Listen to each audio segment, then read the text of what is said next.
Jessica, what's the latest with the weather? Oh, you're funny because you also got distracted with the moon earlier this morning. Bacon and moon. It's a Monday, I get it. And hey, for everyone heading out the door this morning, if you can still see the moon, it's stunning. It's a super moon later this week. We'll have more on that coming up in a bit. But hey, something also to talk about. We're dealing with mostly clear conditions for us this morning heading into this afternoon. Yes, there's a little bit of stubborn fog that's still kind of floating along the coast. That's why I'm taking our Salesforce Tower cam and tilting it off just to the west where you can see Sutro Tower and a little bit of that marine layer as we wake up this morning. But for the rest of us, we have a lot of dry air. This is our water vapor imagery showing dry air moving its way in from the south. That'll continue to be the trend for us for the next couple days.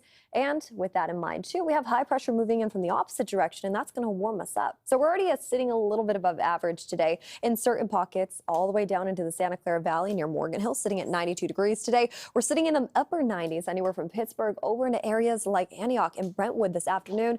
And even for our friends along the coast, San Francisco sitting at 73 degrees today. We're going to continue to warm up day by day until we hit Wednesday.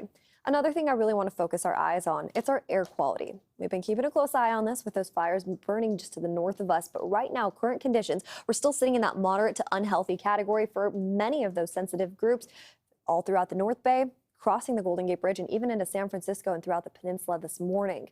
The reason why I'm keeping a close eye on this is because the winds are going to start changing directions, moving in from the north as we head into the next couple days. So we're keeping a close eye on that smoke concentration, especially up in the higher level atmosphere. I'll continue to monitor that throughout this week, so don't worry about that. But here's that high pressure system I was talking about that's going to dry and warm us up heading into the next couple days. It's so noticeable, actually, that, we need to start talking about our excessive heat risk map for certain areas off into the East Bay. Antioch, here's a good example. Throughout the next couple days, today and tomorrow, we're sitting in that moderate category. By Wednesday, the heat peaks. We're now in the high category, sitting in the upper 90s, triple digits off in those East Inland Hills, and then it averages out fast as we head into this weekend. So fast that within the matter of 2 days, we're jumping 20 degrees, 98 degrees on Wednesday, 78 just by Friday. You're going to need multiple outfits, folks, for us heading into this week. Really, I mean it. Especially those kiddos heading back to school today and throughout the next couple days. It's going to be a warm one for our friends off in the East Bay. Luckily, it cools down for all of us into the 70s and even some upper 60s by Friday in areas like Oakland, just across that Bay Bridge over into San Francisco. Last but not least, we're going to see some partly cloudy skies return into the Bay Area later this week. But other than that, starting off relatively warm, even this morning alone.